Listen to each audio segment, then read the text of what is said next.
Most dentists aren't trained to run businesses, let alone scale them. This is the TechDental podcast for dental leaders who want more than just tips. We give you systems, strategies, and straight answers. I'm Dr. Randeep, and each week I sit down with the operators, AI founders, entrepreneurs, and business leaders who are reshaping what's possible in dentistry. If you want a smarter, scalable, future-proof practice, then this is the podcast for you. Welcome to the TechDental podcast. Today's episode pulls back the curtain on a question I think every DSO leader, every investor, and every dental CEO should be asking. What if the real make or break factor in your organization isn't EBITDA or how much tech you invest in, but the people around the table? Because we're entering a new era where AI isn't just analyzing numbers, it's analyzing mindsets, behavior, alignment, and leadership chemistry. And the founder sitting across from me today is one of the few building this future.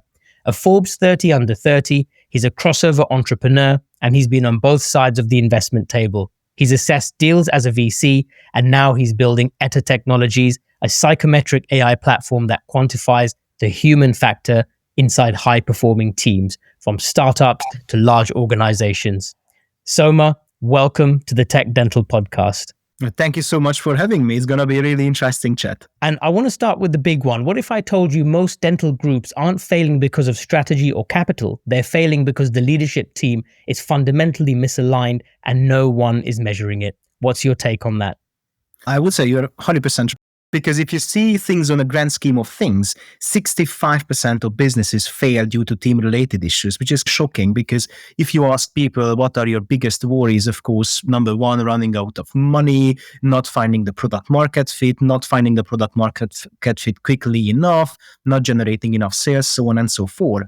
But if you really dissect those issues, you need to realize that every single problem, every single obstacle is basically up to the people and down to the team. Because at the end of the day, if you think about it, what business or a startup is really is like a group of people who design a technology, execute on the business plan, and ultimately make such difficult, sometimes impossible decisions to pivot or perhaps not to pivot. I would say you are 100% right. And basically that's my life philosophy, that investors invest in people. And finally, in the age of AI, it's time to do it in a quantitative, data-driven way. There's nothing wrong with gut feeling. We're going to discuss it later in the show. My goal is to give you something which is scientific, mathematical, and it either confirm or challenge your gut feeling about a certain theme. And you've got one of the most unusual career arcs of any founder I've had on this show. You're a fintech entrepreneur, a former VC, a thought leader on AI, but you've also lived the chaotic reality of early stage teams.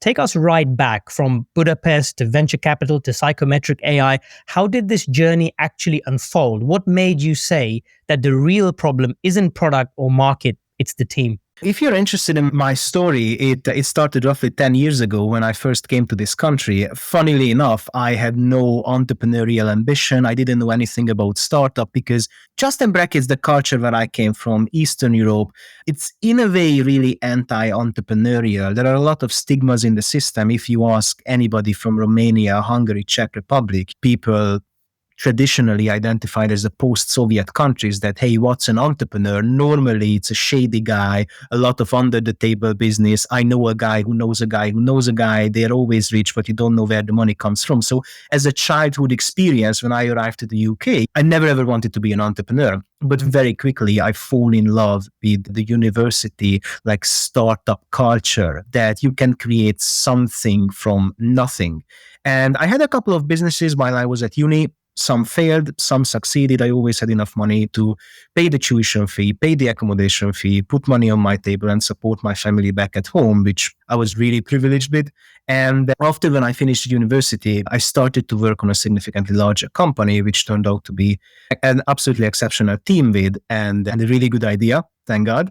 And when I exited that business, that's when I just dive deep into the other side of the table, that what it means to be a venture capitalist, how to invest into startups and how to analyze opportunities, so on and so forth. And for 5 years, I was investing in early stage companies. And the biggest takeaway for me was combining with my entrepreneurial experience that the reality is it's all about the team. It's all about the team, both as an investor, as an entrepreneur. You get the team, and normally it's such an unorthodox approach because all those gurus and entrepreneurship courses online, they are teaching you that always start with the problem. And don't get me wrong, having the right problem and solving the right problem is really important. But I would say assemble the right team. And I have seen it many times in my entrepreneurial experience. And as an investor, the rest will follow almost automatically. However, if the team is not right, it doesn't matter how much early stage traction, the first 100K ARR in 2 months, which is absolutely legendary numbers, you are able to generate down the line, ultimately, you and your investors going to pay the price. And I have seen this experience on both sides of the table, and it really made me question that if the team is so crucial, many of the most accomplished venture capitalists, angel investors, family offices, they always loved about it online that investors invest in people. If this is true, and in fact it supported my own experience, why we don't measure or qualify the people, why we just rely on gut feeling and handshake and looking in the eyes, why there are no metrics, no mathematics involved. Even with early stage startup investment, we love to see the numbers, how big of a market we talk about, forecasted revenue for the next 5 years. But when we get to the team slide in a pitch deck, normally what we see is a couple of smiley faces. Everybody's bragging about their individual achievements. I graduated Harvard, Oxford, Yale, so on and so forth. I'm ex-Google, ex-McKinsey, big names. But in reality, none of those past experiences, none of those data points from your resume scientifically predictive whether you're going to make it in a completely different environment, which is entrepreneurship. And that's why I really felt the need, both from an entrepreneurial and from an investor perspective, that we need a measurement. We need something which is quantifying this element so we can make better decisions. And perhaps even more important, we can support those organizations, because I echo what I said already, 65% of startups fail due to team-related issues. Just imagine on a societal level how much impact we can achieve if we can fix those issues. Yeah, I think you highlight a really important point there, because you can quantify all the financials, we can quantify TAM, but we can't quantify the founders or the leadership team.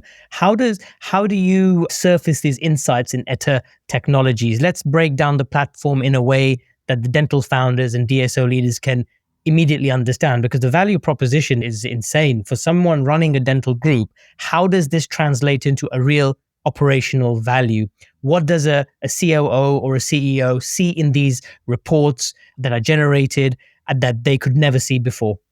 Yeah, so let me start at the beginning. One of the original questions when we put together the technology, what exactly we are measuring?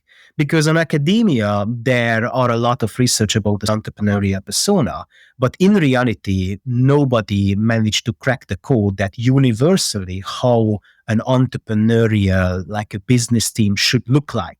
Back in 2021, when I had first this idea, I was extremely lucky because I was working in venture capital. And I always say it in a funny way that venture capital works like a mafia. If you are in, they treat you like family. So very quickly, I was able to personally customer interview 150 really seasoned investors, people who have seen the good, bad, and the ugly, and they were keen to share their experience. And those interviews were like 5-10 minutes. I was asking them just one question.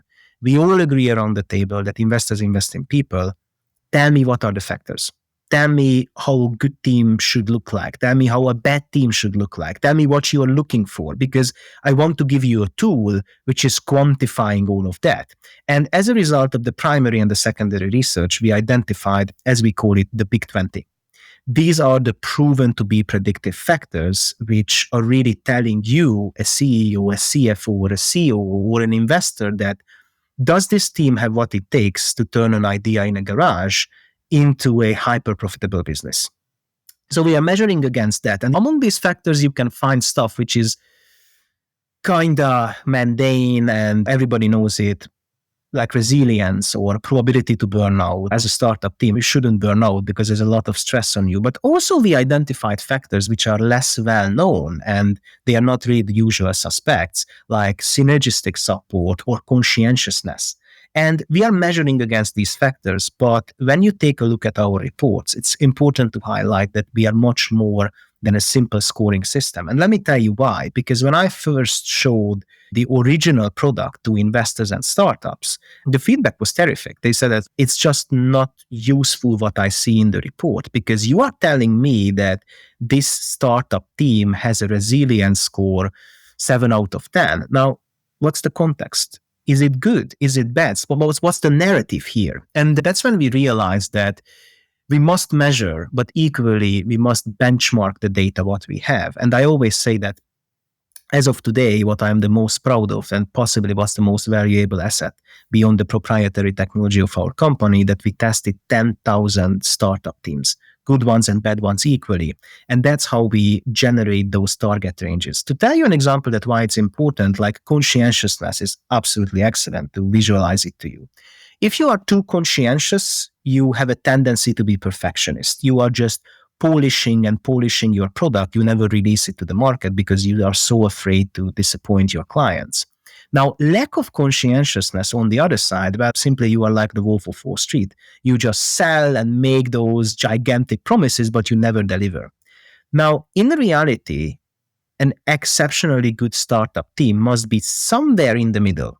Not too much, not too little. But of course, on a scale between 0 to 10, how much is too much, how much is too little, is really difficult to measure.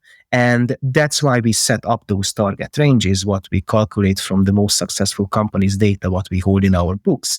So when I tell you that, for example, your level of risk aversion, your relationship with risk is bad, it's not just some finger in the air maths. It's not a 7 out of 10 or an 8 out of 10, but I'm directly comparing you to teams who already made it and teams which failed because, for example, they had an awful relationship with risk. And this is the data which otherwise completely invisible, especially on a collective level about the team, what we deliver to the entrepreneurs and equally to the investors for their reference to make truly data-driven decisions, whether they invest or whether they hire or extend the team or restructure the team completely. Awesome. And I think this is where the dental market is a little bit behind. We spend millions on the latest gadgets, scanners, digital systems, and equipment, but we don't really invest in understanding the leadership team which are driving the whole machine. Paint a picture for, let's say, a CEO of a large dental group that has hundreds of practices. How would they practically use the technology that you have? Where does it plug into their board meetings, M&A playbooks, onboarding, or scaling strategy? I would say with a fair exaggeration that pretty much everywhere, because whatsoever you do, it's all about the people. It can be sales, it can be strategy, it can be decision making. So I would definitely start with the managing board, because sometimes what is really holding back the company is just too much drama and politics around the board. And using my report, you can clearly dissect at what's going on, which are the little groups who are allied and perhaps plotting against others. Where are the frictions in the managing team, both from a chemistry and a dynamics perspective? And once you identify these issues, and I think that's the real beauty of our work, it's not rocket science to fix it. For sure, it was almost rocket science putting together the technology. It took us like 2 years to polish the models, train the models, gather the data, so on and so forth. We spent 2 years in stealth mode. But when we get to the point that we provide you with a report and we highlight that, look, from an investor, from an organizational behavior standpoint, these are the critical red flags. Fixing those red flags is actually really easy. To tell you, one of the most common problems what we identify, like misalignment in a managing team. Some people, they are gearing up for an IPO, meanwhile others have an ambition to stay private and conquer the world until the eternity.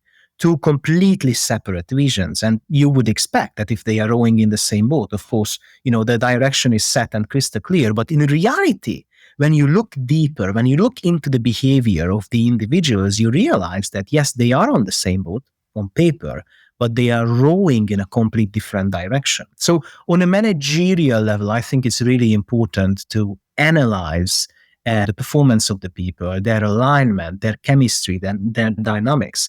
And many times what people forget, that it doesn't matter how large or how small a startup organization is. At the end of the day, the people who are sitting on the top, all of them are entrepreneurs.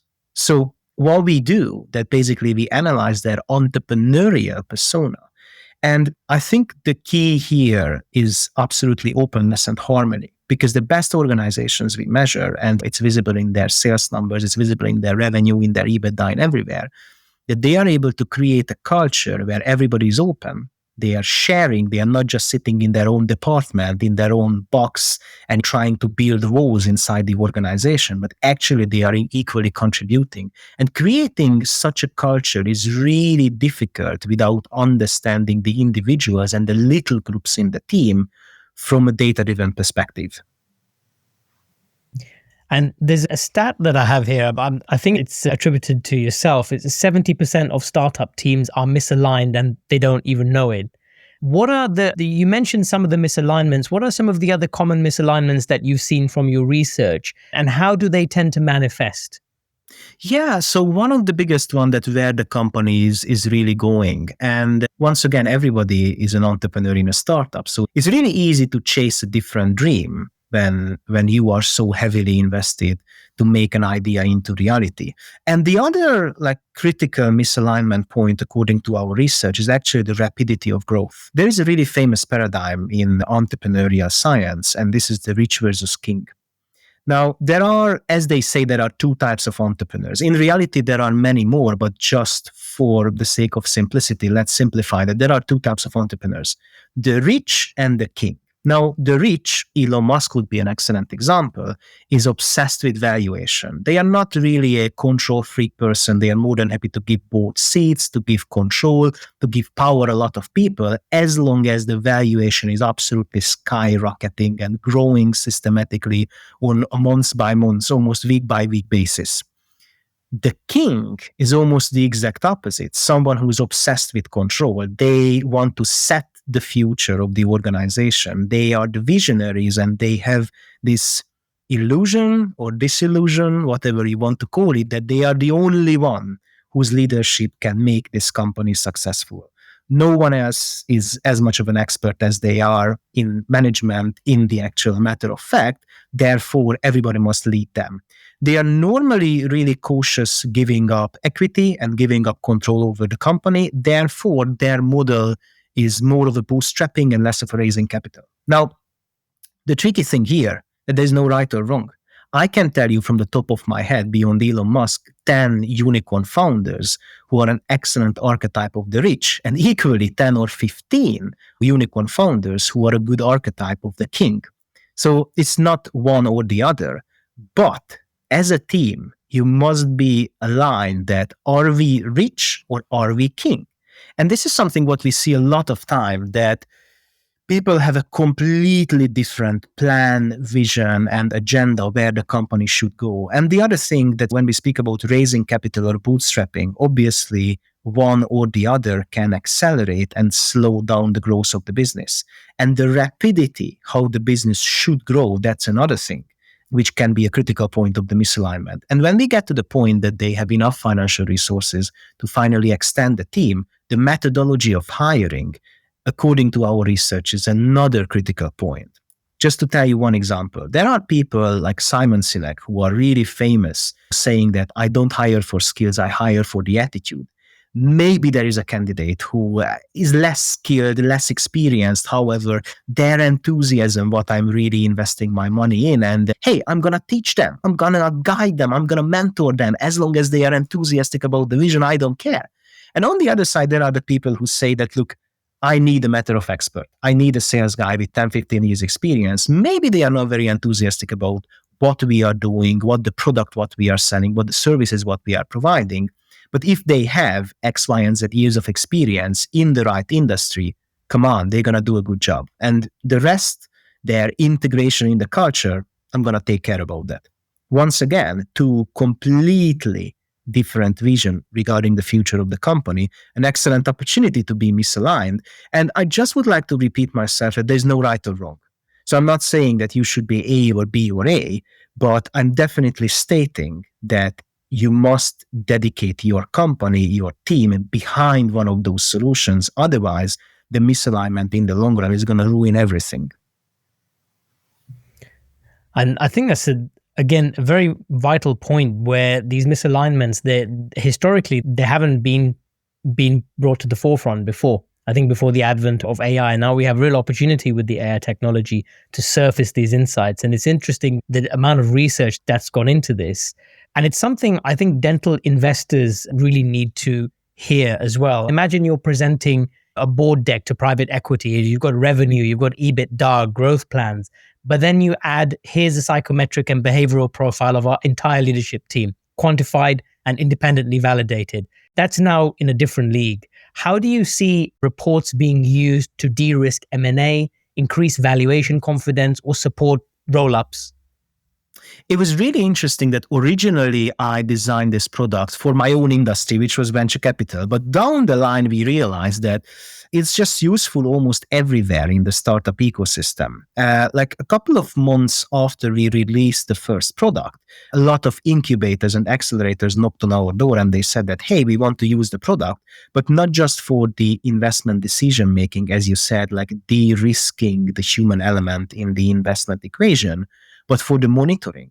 And this was really interesting for me, that what do you mean by this monitoring? And they said that, look, we care less about what's the human material, what we work with, because we're going to work with that. But we care more that how much those people are evolving, improving from an entrepreneurial standpoint, like a team, how much they are growing together or perhaps growing apart while they participate in our incubation period. And this was really interesting for us because I never thought about this use case. Another one, that there are a lot of PE firms who are using us not necessarily for the decision-making process, but nurturing their portfolio companies. Because for sure, you receive the quarterly report, you receive the monthly report. There is a lot of numbers there. Most of the times the numbers are going up, let's face it. Nobody loves to report about numbers which are going down. But that can be a tricky picture at what's really going on in this company. Like as an investor, I have faced this so many times that the quarterly report looked absolutely amazing, like stunning sales numbers. 2 weeks down the line, the CTO quit. And we were like, what was going on? If you just see the financial metrics, this company is healthy, this company is growing, everything seems all right. But never forget what I said and how I started this podcast, that a business is just a group of people. So you need to get like a quantified overview what's going on inside the team. And another interesting point, speaking about private equity, that many of our private equity clients, they are looking at a little bit backwards, because they say that, look, by the time an opportunity lands on our table, by the time we move this business into the due diligence, we just see so many reasons why we want to invest. We are not looking for another one. In fact, we are looking at backwards. We are looking for a reason why not to invest. So actually, they use the report not necessarily as a box-ticking exercise that, oh, this team is amazing, they are going to take risks. This team is absolutely fantastic. They don't have a tendency to be perfectionists. But they're looking for the red flags, which is really scary. But on the other side, this is just an excellent opportunity for the teams, because our reports are highlighting not just the good, but equally the bad stuff. And if you are well aware what those red flags are, perhaps for the first time, you're not going to get the money, what you were shooting for, but you get an excellent opportunity to fix those issues. Because if we identified some serious red flags, once again, quoting these scary statistics, 65% of businesses fail due to team-related issues. This is your opportunity to shine. This is your opportunity to fix those issues. And 6 months down the line, when you turned your little bit failing team into an absolute like superstars and rock stars, get back to the investors and say them that, hey, last time you didn't invest because, for example, we were too conscientious or everybody in the team was on the verge of a burnout. Guess what? We fixed it. And as you said, it's not just me saying that, but actually there's a third-party service who is testifying that this is where we were 6 months ago. And as a result of following their instructions and doing the blueprint strategy, bam, here we are. And Soma, do you think that psychometric AI will become as standard as, say, financial due diligence, and leadership chemistry becomes a measurable KPI? Where is this going in the next 5 years? I think that as an industry, both private equity, venture capital, early stage startup investment is on the right trajectory. And if you see it on the grand scheme of things, like the bigger trends, especially in Silicon Valley, nowadays there's an enormous trend called the pre-plan investment. And the pre-plan investment means that sometimes you write $1 or $2 million checks for people who have no revenue, no traction, and no product. They just knock on your door with an idea on a napkin. They have this visionary pitch that we're going to change the world. We are the next Steve Jobs, and this is the next Apple computer. And you literally cannot rely on anything else but the people data.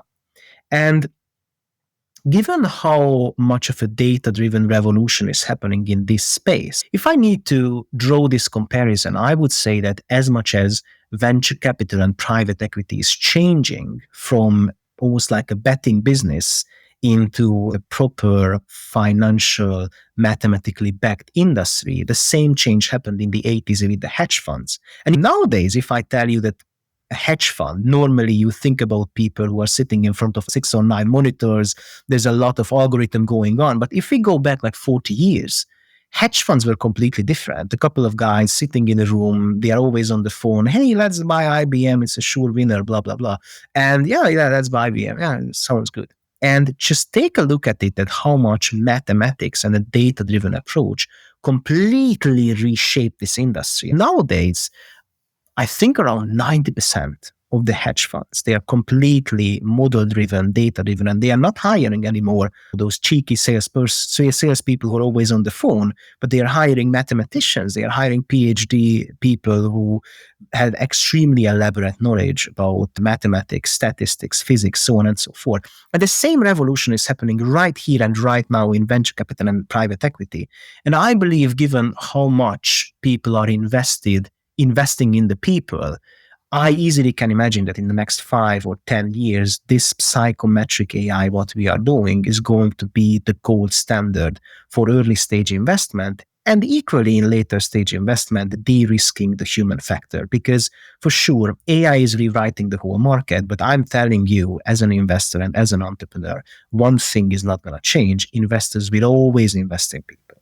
I love the vision there. And I think, Soma, one thing I appreciate about your story is your own resilience. You talked about the Eastern European founder journey, fundraising realities, and the rich versus king paradigm, founders losing control too early, and why resilience isn't a nice to have, it's a survival metric. For the CEOs and founders listening, what have you personally learned about resilience, leadership, self-awareness, and aligning the right people around you? I think from a CEO perspective, speaking about one individual, you must differentiate between giving up and quitting.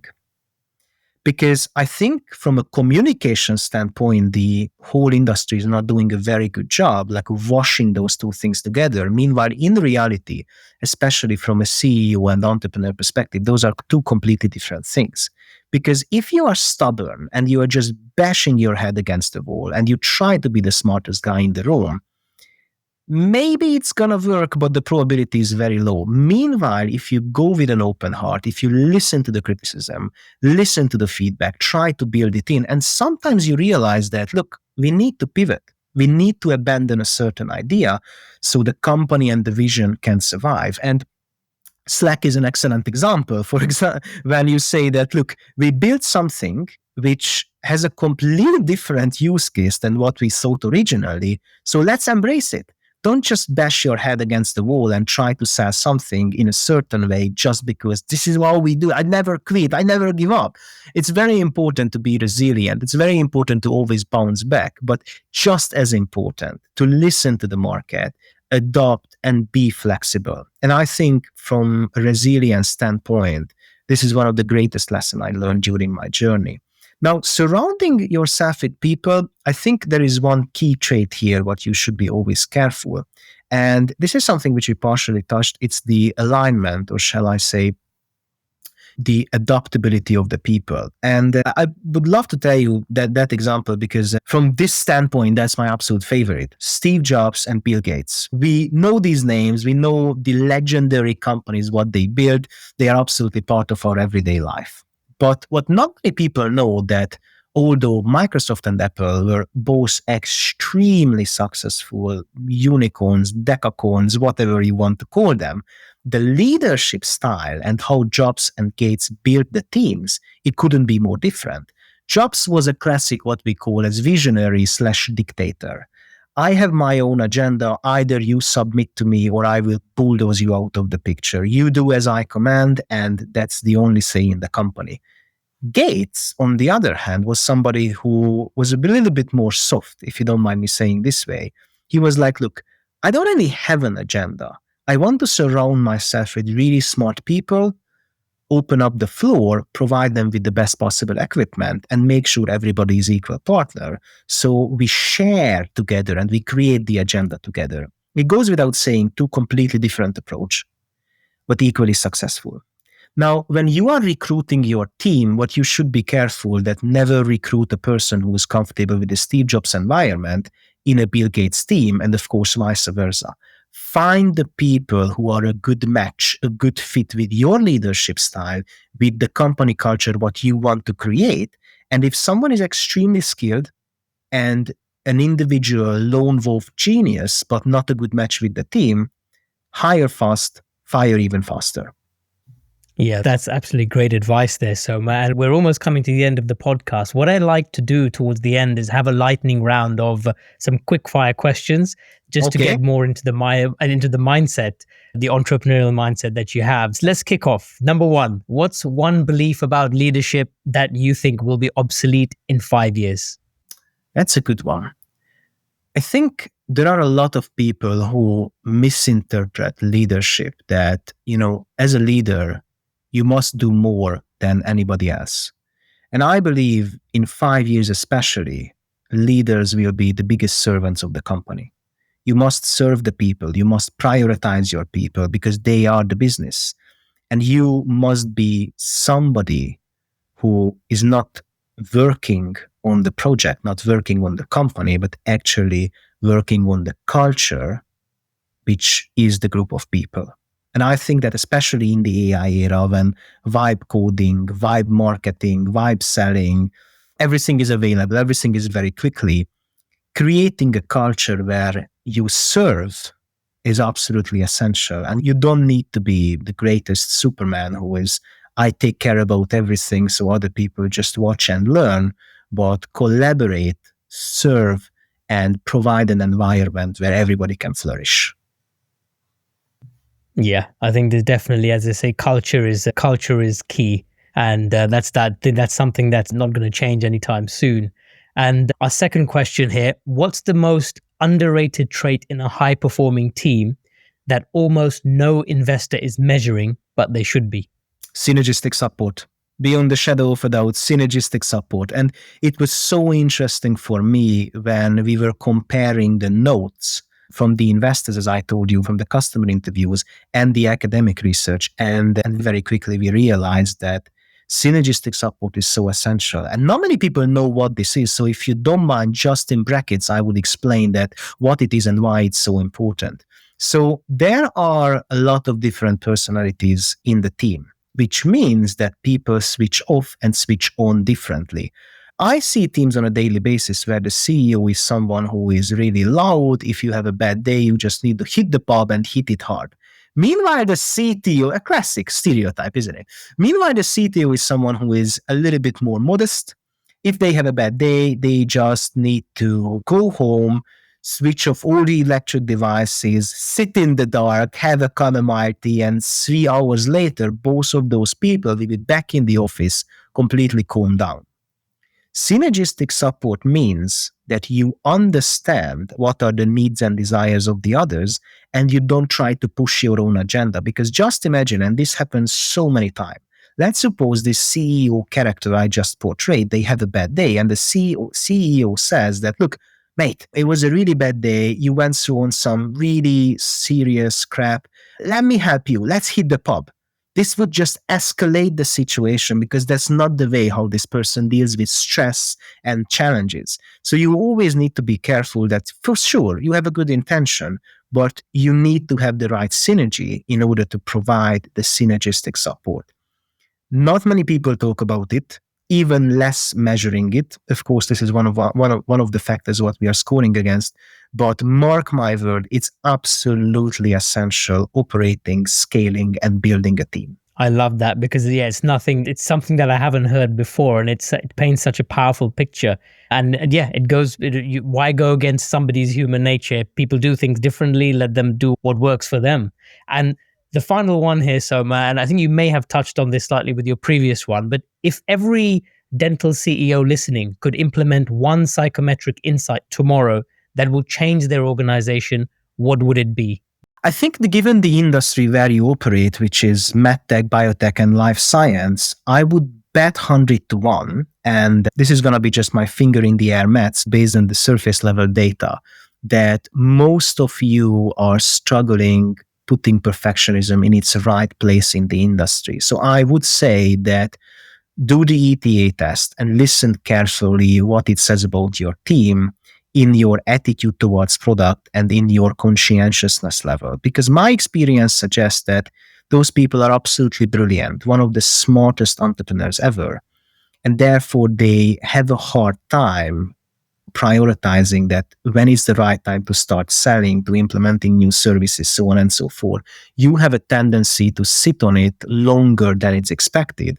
And therefore, you are losing so many opportunities, so many chances to make more money and generate more customers. And you need to understand that done is better than perfect. And I understand how difficult it is because I was in your shoes. But the easier you understand, the more, great things your business is going to generate for you and for your clients. So this one would be the key point I would highlight, that if you do the test, be very cautious and careful, what the report tells you, and act on it.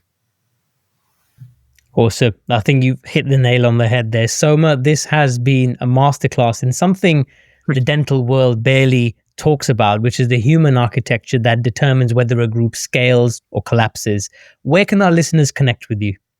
Mostly on LinkedIn. Definitely take a look at our website and follow me, send me a connection request on LinkedIn. Let's have a chat. I would be eager to test your team, to test you and provide you with a blueprint that what the future holds for your company from a data-driven team perspective. Awesome. Soma, thank you so much for sharing such amazing insights. Until next time, I'm Dr. Randeep, and this is the TechDental podcast, where we explore the intersection of dentistry, AI, and intelligent business thinking. Keep innovating, keep learning, and stay ahead of the AI curve. Scaling a business isn't a dream, it's a decision. This is the TechDental podcast. And if you found value today, follow, share, and subscribe. This is the edge every dental leader needs.